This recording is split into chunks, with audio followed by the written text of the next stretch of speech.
यदि नाथ का नाम दयानिधि है तो दया भी करेंगे कभी ना कभी। दुख हारी हरि दुखिया जन की, दुख क्लेश हरेंगे कभी ना कभी।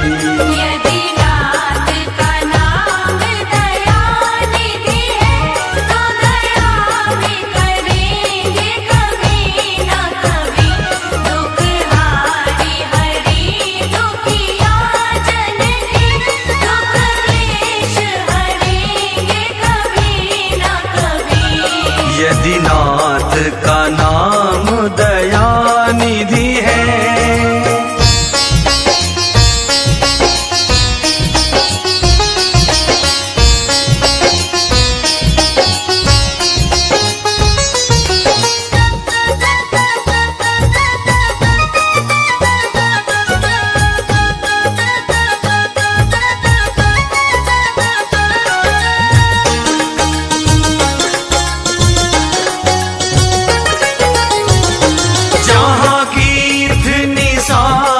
का आदर है, जहाँ व्याध अजामिल का घर है।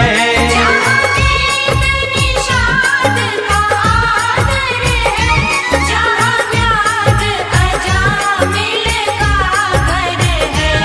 वहीं भेष बदल के उसी घर में, वहीं भेष बदल के उसी घर में हम जा ठहरेंगे कभी ना कभी।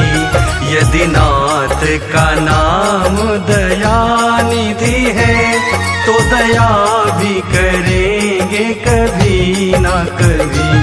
दुख हारी हरि दुखिया जन की, दुख क्लेश हरेंगे कभी ना कभी।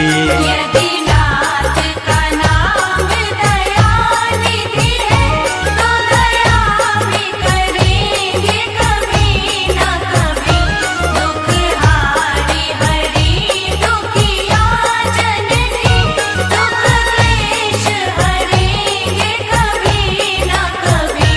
यदि नाथ का नाम दयानिधि है।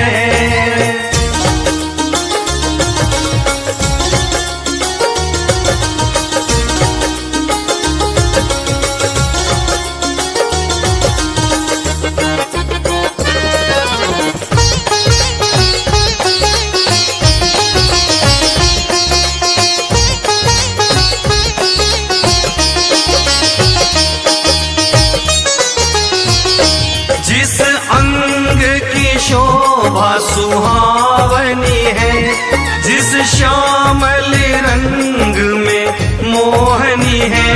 जिस अंग की शोभा सुहावनी है, जिस श्यामल रंग में मोहनी है।